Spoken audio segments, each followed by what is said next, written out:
So also, I'm gonna just check now the YouTube and all of that and make sure that we are actually going live and stuff. Mm-hmm. So we can also just be a little bit um, informal, not too formal. Mm-hmm. But I think we are actually live, KG. So Okay, cool. yeah, thank you so much for joining me today. Thank you for having me. Can we start like with you telling me a little bit about when you were younger? What was it you think that when you were growing up, like maybe directed you to doing what you are doing today?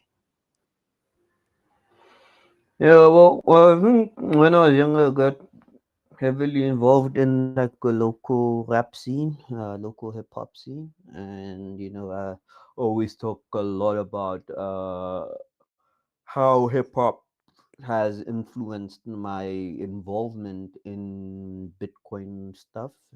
Even though Bitcoin came like late in like 2008, and that was very far into the journey of hip hop, right? But what I find interesting is, of course, a lot of the subject matter that rappers choose to cover are very much related to some of the topics that are very important in the Bitcoin space. If you listen to a rapper like Immortal Technique, I think one of his albums, he kind of like talked about a lot of things that were considered conspiracy theories then, but are now, oh, okay, that's actually how it happened. The Fed is not real. Israel uh, performing apartheid in Gaza. And yeah, other rappers, I think in South Africa specifically, we had a rap group called, what is this? A Cashless Society, right? And the name was literally from the whole idea that as money digitizes, it's going to be harder for people to actually have privacy, and people are going to be pushed into a cashless society where every transaction is kind of monitored and everything else. And yeah, so if you look at things like that, what I think is interesting is that technically, yes, we will have a cashless society, but it doesn't have to be like the all-seeing eye in the sense of everything is monitored and everything else. It could also be in a good light where everything is decentralized and the people get to determine what money they use, right? Preferably that money being Bitcoin. And yeah, so I think a lot of the things in the Bitcoin space were in the hip hop space were actually very much related to what's happening in the Bitcoin space. And yeah, so that's how I think I got conditioned into it. And then how did the translation happen? How did you go from being or in the hip hop space and maybe that Mhm. creative? Were you an MC? Were you actually like, um, Mhm. okay. Yeah, no, I do have a mixtape out actually. So if anyone goes through my Twitter history, they're probably gonna find a few links to some songs I put out. I used to DJ as well. I did a few things in the hip hop space, but the transition happened after high school, right? Because I was kind of rapping since 14. So by matric, I had a decision to make. Do I continue down this path of rap and music and everything, or do I try something else? Right? And yeah, I decided to do something else. So I went to study computer science at the University of Pretoria and effectively put life on hold, or rap life on hold, study computer science. And yeah, as a programmer, I kind of enjoyed the space as well. One major thing, or one major influence why I even did computer science was actually Facebook, because at the University of Pretoria at the Mamelodi campus had a career expo day, and I went to that. So I had already applied. I had applied for electrical engineering or electronic engineering, and the table for engineering was packed. Right, the electrical engineering packed, mechanical engineering packed, and this table for computer science was empty, and they just had two people manning that table, and I decided to go there, have a quick chat, and I was like, yo, what's happening in the computer science space? What do people in the space do or build? And Mark Zuckerberg's name came up, and the fact that he built out Facebook while in university as well came out, and I was like, oh, that's kind of cool. How do I swap? And that's basically when I changed my application from electrical engineering to computer science, and yeah, and now we're here. Okay, nice. So did you start building Machankura while you were at uni? Nah, that was way early. Like I was out of university, I was already working. So let me fix something here. Sorry. Yeah, so I worked at the CSIR for a few years. I worked at the CSIR as a researcher for like 2 to 3 years, and then I went to work at AWS as a software developer, and then I quit, and then I built out a few projects, not just Machangura.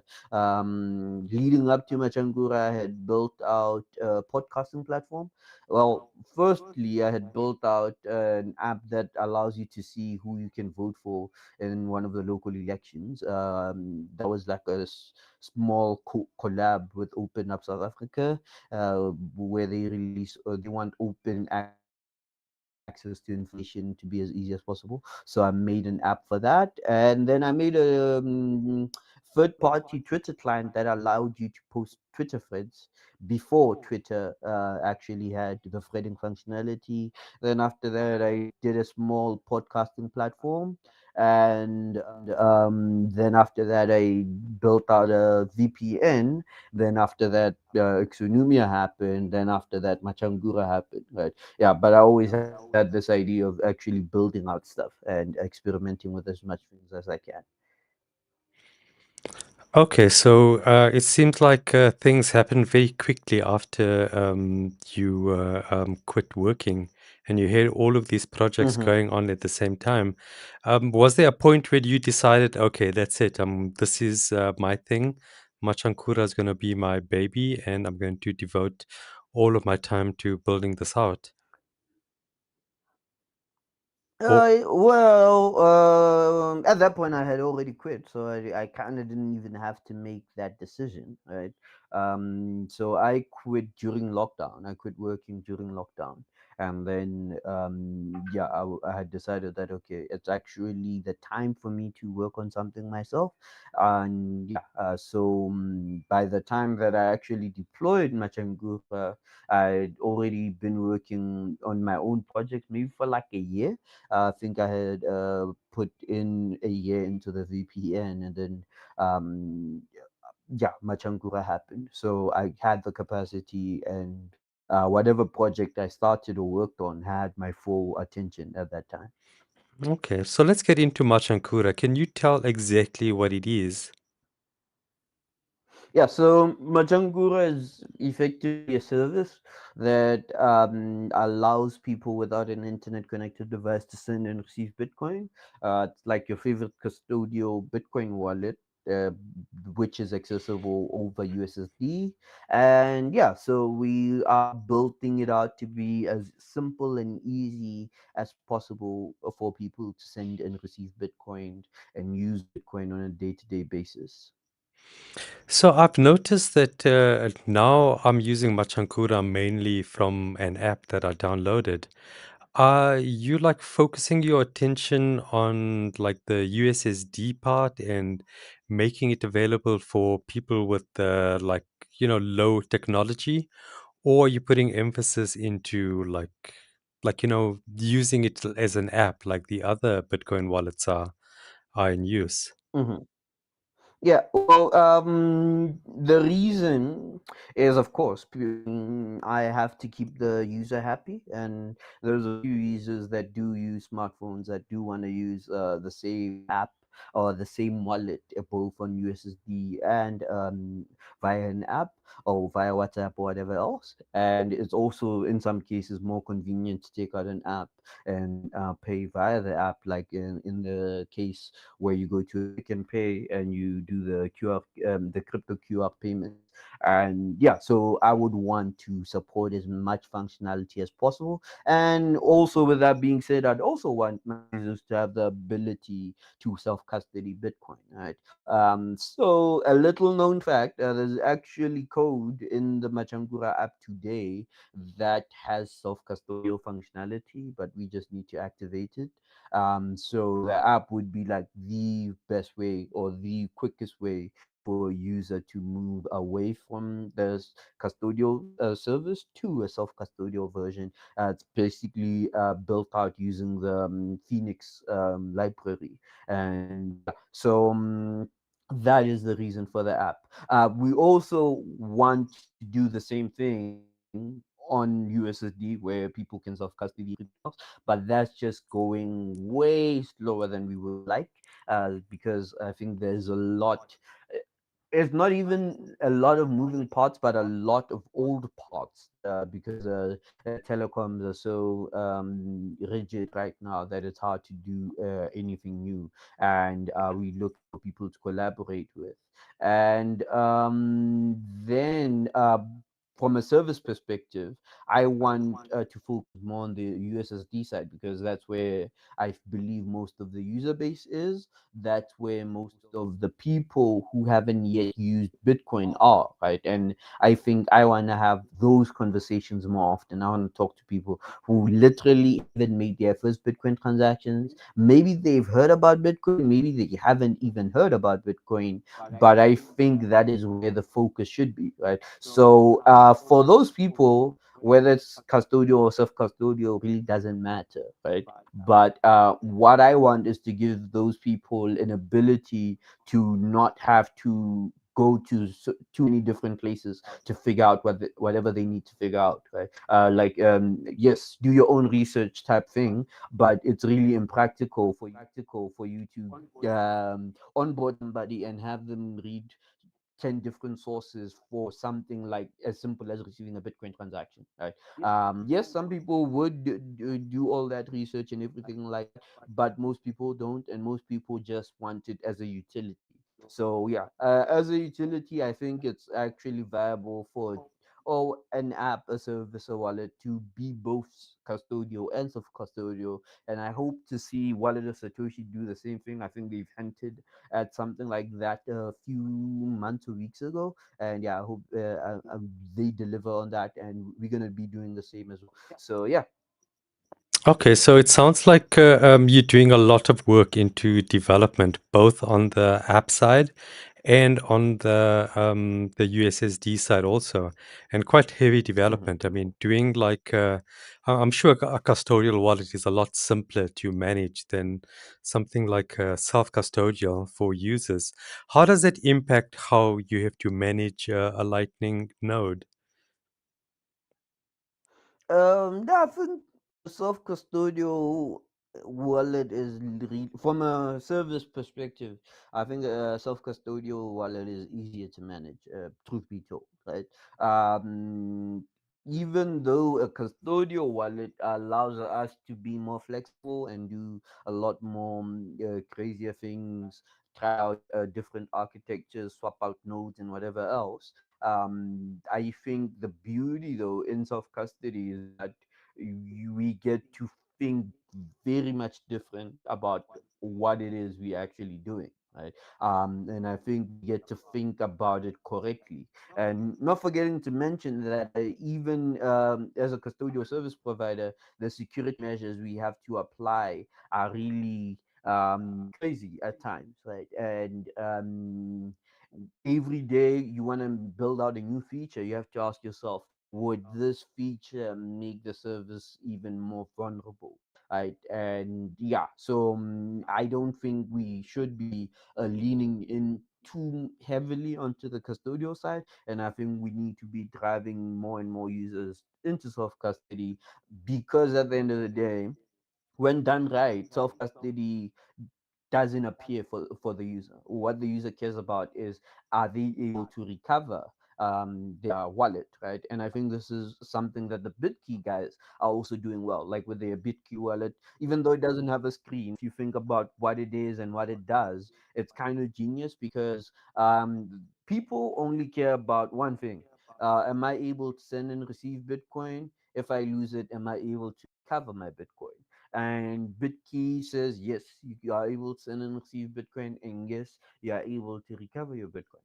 And even though they don't show the user a seed phrase, they just say, okay, the user is going to be able to send and receive Bitcoin and recover their Bitcoin regardless of whatever's happening. So yeah, and I think we need to take some of those ideas and apply them in other different contexts, where okay, cool, the user doesn't necessarily have to see a seed phrase. They just need to be able to send and receive and recover their Bitcoin. And this is also something that I think made Moon Wallet so great. If we think about the fact that Moon Wallet's recovery mechanism isn't even based on the seed phrase. It's based on you entering your email, and then they do iCloud or Google Drive backup of your seed phrase, or encrypted backup at that. And then if you don't want to do that, they just do give you a recovery code, which also makes sense if you consider that not everyone in the world is an English speaker. And if you consider the fact that Moon Wallet actually became very big in non-English speaking countries, it's kind of interesting that their primary recovery method, or their non third-party service provider dependent recovery method, is not English based. Then for me it makes all the sense, right? So yeah, but for me the push should always be, okay, how can we make things more self-custodial? It sounds like you're hiding a lot of the complexity of all of the stuff that you spoke to me about in your actual app itself. Like, I don't have to think about any of these things as a user. Mhm. Yeah, yeah, yeah, users should never think about that, right? And I think that is what makes Bitcoin so nice, right? Because even a lot of the things like the cap limit, the 21 million Bitcoin cap limit, we don't have to think about that. Satoshi thought about that. Hashing, difficulty adjustment, we never have to think about that. Satoshi thought about that. And the things that miners do, let the miners figure it out. And everyone can just focus on what they need to do. And I think also what we need to see is more use cases where people get to use Bitcoin on a day-to-day basis in manners that they are not yet using Bitcoin on a day-to-day basis. One major thing for me is when I look at like all these new neobanks, not Bitcoin neobanks, but pure neobanks like Mercury.com. I forgot what the other one is called. Maybe Wise.com even. They do things that entrepreneurs can easily take up without showing the complexity of what they're doing, right? Mercury isn't even a bank. They have banks in the back end. And then they just built out the thing that the entrepreneur wants to do with a banking app. And yeah, so I think we need to be at that point where we're like, okay, what would a banking app equivalent be like in Bitcoin, right? And the fact that I spent so much time even talking about recovery and whatever else, for me, it's kind of betraying the direction that we need to go. Like, we need to then start having conversations of, oh, how could we use Bitcoin more for imports and exports? How could we use Bitcoin more to pay for our coffee, so on and so forth. Yeah, interesting that you spoke about how can we use Bitcoin to pay for our imports and exports. It almost like take does it take Bitcoin out of the the retail space for whatever into like how governments and they transact.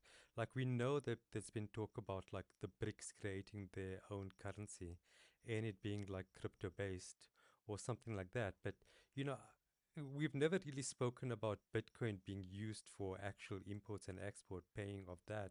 They've spoken about it as being like a strategic reserve currency, but not as paying for your, like, you know, paying for your actual imports and exports.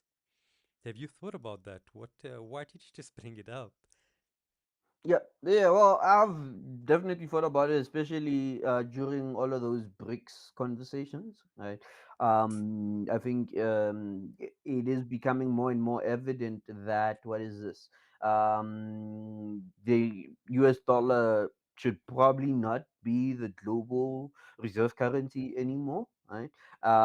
And it should not also be the global settlement currency anymore, because if the American government doesn't like you, chances are they're going to use your access or your ability to transact using the US dollar against you, right?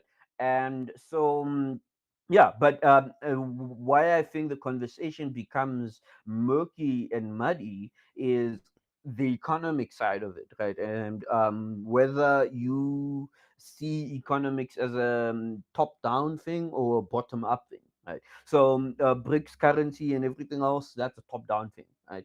But from what is really happening on the ground, it's usually bottom up. Right? Entrepreneurs are literally doing what they think is best to operate their businesses on a day-to-day basis, right? A lot of entrepreneurs have been told, oh, if you want to do international imports and exports, use the dollar, and so on and so forth, right? Even in countries where there's a more stable currency than the dollar, that is what they're told and that is what they use. But what I think needs to happen is that there needs to be more visibility for Bitcoin to entrepreneurs that are actually doing the imports and exports, right? Not necessarily the government themselves.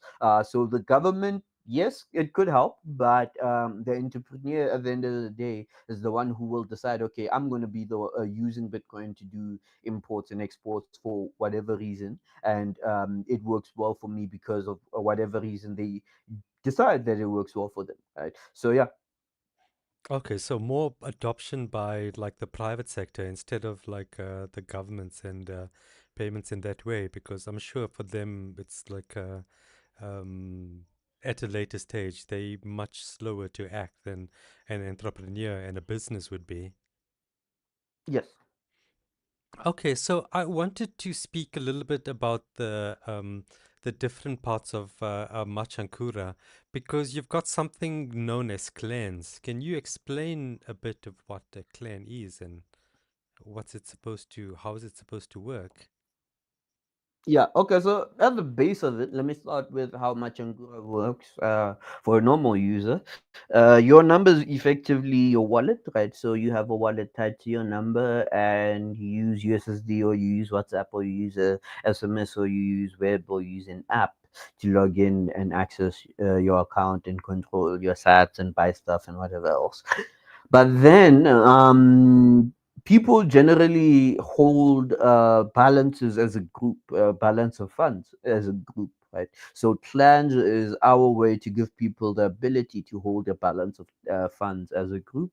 So they come together, they decide, yo, we're gonna have a clan, give it a name, invite members, determine how the funds are controlled. Either admins do the controlling or all members do the controlling. So for funds to be proposal has to be put out by a member, and then everyone gets to vote. Not everyone, maybe only admins get to vote. And once there's enough approvals or enough rejections, either the transaction gets processed or deleted, right? So that is effectively what clans is, and it's effectively like a way for people who want to do like a stock fill but in Bitcoin to do a stock fill but in Bitcoin, right? It's also effectively a way for people who are doing something as a group and don't want one person in full control of the Bitcoin balance to have full control of the Bitcoin balance, to have transparency and so on and so forth. Even if we also look at like a restaurant, if you're a small business owner who runs a restaurant and you want your waiters to be able to accept Bitcoin and verify that the Bitcoin was sent in without having the ability to spend that Bitcoin, you just add your waiter as a member and they have full visibility of the transactions that come in without getting the ability to spend. And yeah, so clans is effectively that. We trying to give groups of people the ability to use Bitcoin together, and yeah, that is basically what we're doing with that. And how does that work technically? Did you build all of that out on like a back end, or are you using something like what's that EK, the thing that eCash is built on? How you, Experiment. yeah, Fediment. Are you working on something like a Oh no, Fediment or something, or just no. some? No, we are just the custodial service provider. So we just run a database. We keep track of users. We keep track of votes. We keep track of approvals. We keep track of rejections, and we do everything within our database, right? And yeah, so we just extended the wallet functionality that we have. Instead of tying it to a phone number, we tied it to the group, and then yeah, that's pretty much how we did that, right? And even to that, right? Because going back to the self custody conversation, one thing that stood out as I was building out Machangura, I was like, oh, we actually at a point where the custodial wallet functionality and the self custodial wallet functionality are on par with each other. Like you can give a user the same experience on either custodial or self custodial. And I think even now we're still at a point where even if you do a group Bitcoin wallet self custodially, this you can deliver the same thing.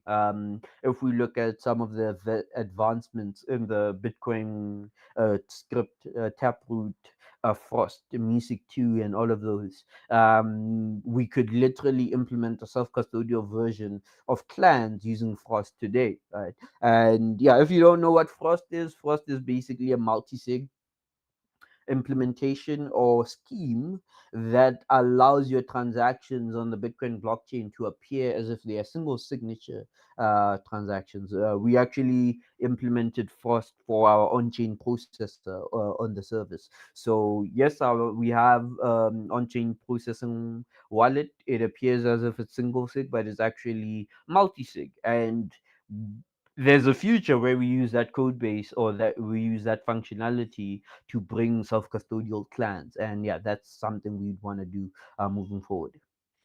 Okay, talking about Taproot and all of those things, especially bringing like USDT, have you thought about like having like a synthetic rand or like a local currency? Has that ever crossed your mind? Nah, Like Blink does the, the stable sats. it has never crossed my mind. Okay, I just, there's so much talk about like stable coins and that I wanted to Yeah, find out your take on it.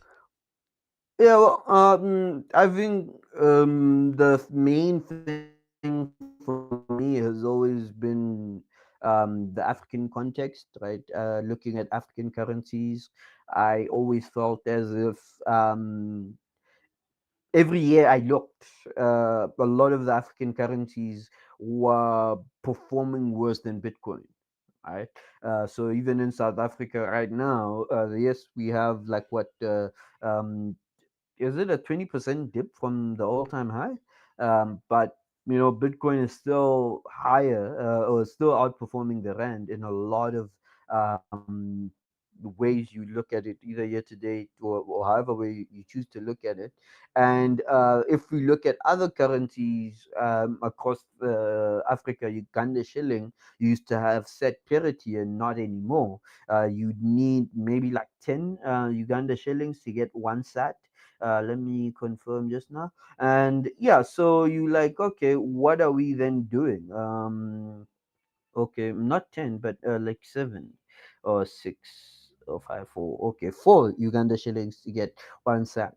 And now you're like, okay, what are we doing with this? What can we not do with Bitcoin? And why do we even need a stable priced currency? And yeah, I think if you look at economics, Cajun economics, whatever else, you start seeing that there is no such thing as stability in price, right? There's always going to be fluctuations because we live in a world that we are not in control in, right? There's either drought, earthquakes, hurricanes, and whatever else, and things that people would want to have access to can either go up in price or go down in price because we live in the world that we don't have control over. Eggs in America right now, up the price of eggs is fluctuating. Yes, it would be nice for the price of eggs to be stable so that families can afford their groceries, but in a free market economy, there's no way to determine that this is what the price of a certain thing should be.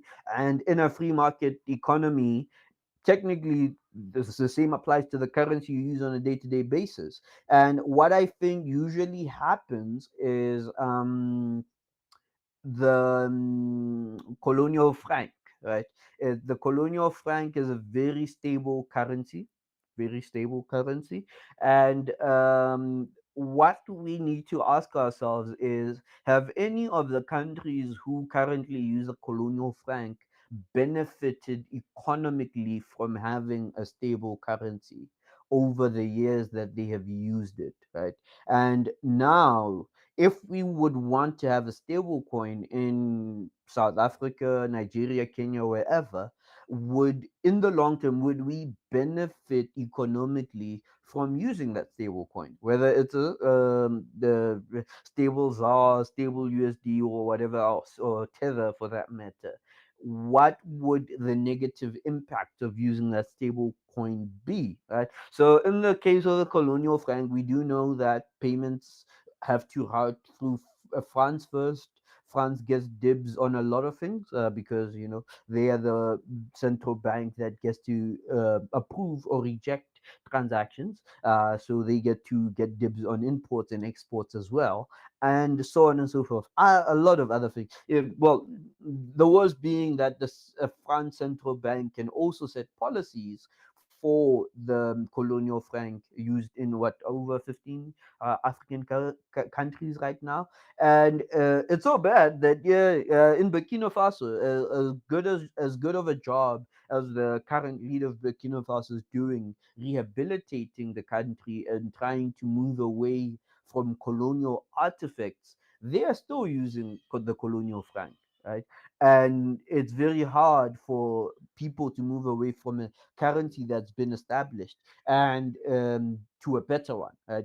Zimbabwe is now using the zigzag golden pegged Zimbabwean dollar, but it's not really pegged. Right? So then, if we bring it back to the consequences of using a stable coin, um, Tether is also buying treasuries, right? If we all know that, okay, the United States government is abusing its power with regards to being a global reserve currency to wage wars on all these different countries, why would we want to continue using the US dollar in any capacity, shape, or form? Right? And even if, let's say, the Rand for that matter, we all know that every country in the world holds dollars in their central bank reserves, right?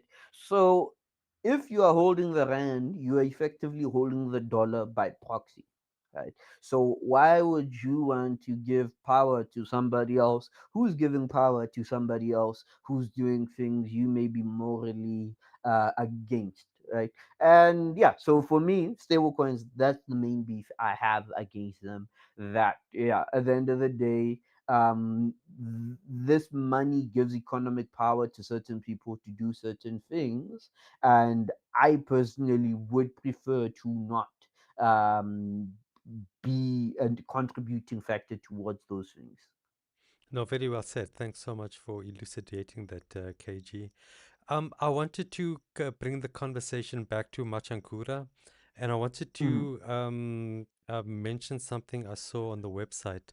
Right at the bottom, it had a link to Mattermost. And then when I mm. went from Mattermost, it took me to a conversation where I found an Orange Pillar program. What is Ah, yes. that? What's happening with Orange Pillar program? Oh yeah, so it's in short is like a referral program, right? But you get paid out a split of the transaction fees.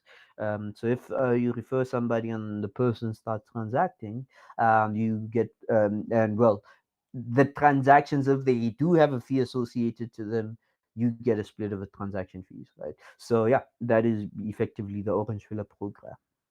Okay, I remember I signed up to that on the USSD, but I can't find any information about that on the app itself. Yeah, well, it's not yet on the app. I think I'll try to put it on the app as soon as possible. It's actually one of the experiments we've had because we also want to see, okay, cool. If you build out a wallet, what is the quickest way, and you deploy a wallet in a country, what's the quickest way to onboard as many people as possible?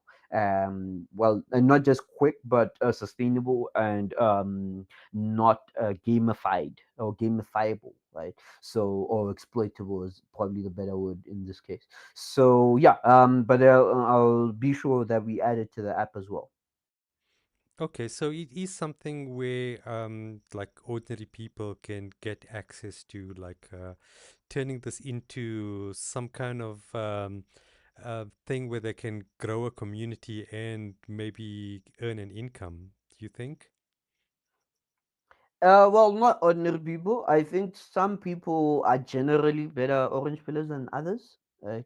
So if you look at like Lutando in Bitcoin Legacy, if you look at Edwin from Bitcoin Withstand, these are generally people who are really great at orange pilling, at onboarding people, at starting circular Bitcoin economies, right?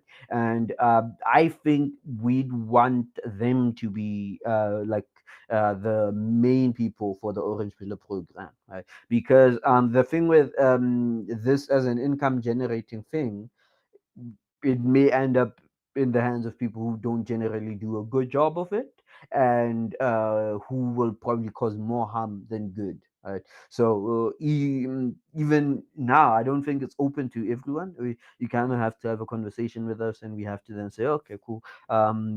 We'll set you up. What we would do though is probably set a few goals so that we can identify somebody who would appear as a good fit for the Orange Pillar program. Either somebody, I think Blink has this thing where you get marked as the first person to ever send somebody Bitcoin or something like that.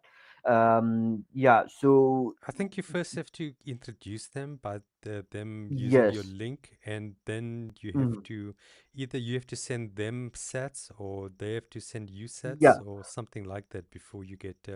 yeah. The association, right? Yeah, Mhm. so it would be the same thing. So we would be able to know if somebody got onto the platform due to somebody else, and we would be happy to do a transaction fee split with the people who are doing the best onboarding, right? And whose users are happy with using Bitcoin on a day-to-day basis, because that says a lot about what that person actually did.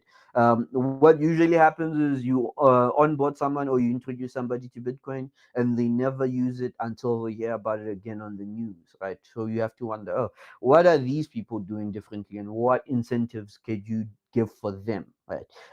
Yeah. Yeah, I'm thinking especially about Nostra. I've got this bug in my brain about getting people on Nostra and then using it as their social media of choice, like competing with the TikTok and Instagram and that, as a potential to earn zaps for the content you put out. What's been your experience with Nostra? Has there ever been any idea of yours to build out like a Nostra client with a Machankura wallet bolted on it? Yes and no. Well, it won't be on the Machangura wallet. You can use your Machangura wallet today on Nostra. We do publish zaps and stuff like that, or zap receipts as they're more technically called. But yeah, we are thinking of building out a few Nostra clients. I think, as I did say earlier, like I was tinkering with a lot of different things before I did the Bitcoin stuff, whether that is the third party Twitter client or the podcasting platform. So for me, it would be nice to try out some of those use cases again, but with Nostra. But I also think today it's very hard to recommend somebody try out Nostra if they are using it for the first time, right? Because yeah, especially in South Africa or in Africa, what people would want is very different to what is already on these apps. And yeah, so that is the main reason why we would want to build out a Nostra client. But of course, our focus is on Machangura for now. We have the Nostra client ideas in the backlog, and we're like, okay, one day we're gonna get to those. Okay. Well, KG, I'm not going to keep you too long. Thank you so much for coming on my show and introducing yourself. I really enjoyed our conversation. I'd love to have you back on to speak more about Machankura. Yeah, no, most definitely. Just let me know when, and yeah, we'll have a conversation. We actually gonna launch something soon. It's cash based on ramping option, right? Well, not really cash based, but effectively like a Steco, but in South Africa, right, where you go to a store and you buy a voucher and with cash, and you get Bitcoin in exchange, and you get a voucher in exchange, and you go with Bitcoin and you get cash in exchange. So yeah, we want to launch that probably next week. So if you want to have a deeper conversation on that, be my guest, because I think it's also an under what's the word, explored field, right? If we look at what is this mobile money and how it has taken over across the African continent. And one major thing with mobile money, or one required property with mobile money, is always the mobile money agents, right? Have agents that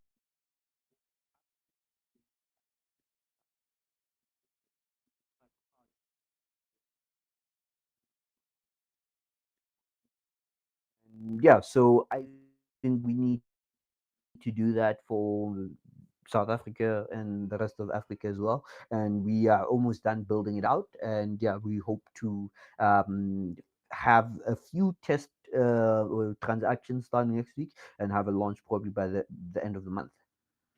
Okay, so let me see if I get this straight. This is going to be like something where you can, like the Esteco vouchers, you can, like the cash that you have, you can go to a retail store and then convert that into a particular voucher, like Esteco, and then that voucher you can redeem for Bitcoin. And then the same way, you can convert Yes. the Bitcoin that you have in your wallet and then convert it into cash at one of these retailers. Yeah, bro, exactly. That sounds fantastic. And that's coming next week sometime. Or you just explained now what the We timeline is. we we testing out next week. Yeah, and then we're gonna have it before the end of the month.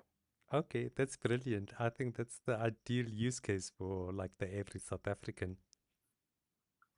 Yeah, man. And It's been fun actually working on it too because we have to determine limits, we have to determine security and things like that, and even reading up some research, you end up seeing that on in the South African cash-based economy, the biggest expenses are groceries and travel, right?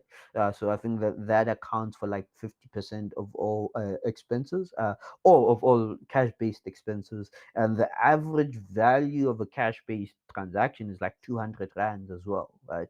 So yeah, if anyone wants to ask us like, why are these limits like that? I'd say go read up some research around cash-based transactions across the South African country, and then you'll find the answers. But yeah, Are you saying that because of the limits, you've like made your because of the averages that you did in your research, you've made your limits match those averages? yes, effectively. Right? And I also think there has to be like a huge differentiation between what a person would walk up to a retailer or corner store for, and what a person would do on their banking app, like the amounts. Right? So if a person would want to do like a few thousands, they should probably do something like an OTC and not use the sticker vouchers, right? Of course, if we believe that there's a context, there's a store, there's a vendor who is able to actually do those types of volumes, we could then say, okay, cool, this is an outlier. This is actually a person who would be perfect for it because, oh, like a shop in Santon, by the way, like it really makes all the sense for the that store to be able to do higher volumes because it's in Santon. But on average, and the average merchant and the average vendor, we have to say, okay, cool. Now these are the limits and these are the defaults, and we need to understand why would we need to make them higher. Okay, great. Sounds exciting. Sounds like a whole project that you've worked on. I look forward to having you back on the show. I'm going to send you a link where Hmm. you can book your time again, go through your calendar. Oh, most definitely, man. Thank you very much for having me. Thank you, KG. We'll speak soon.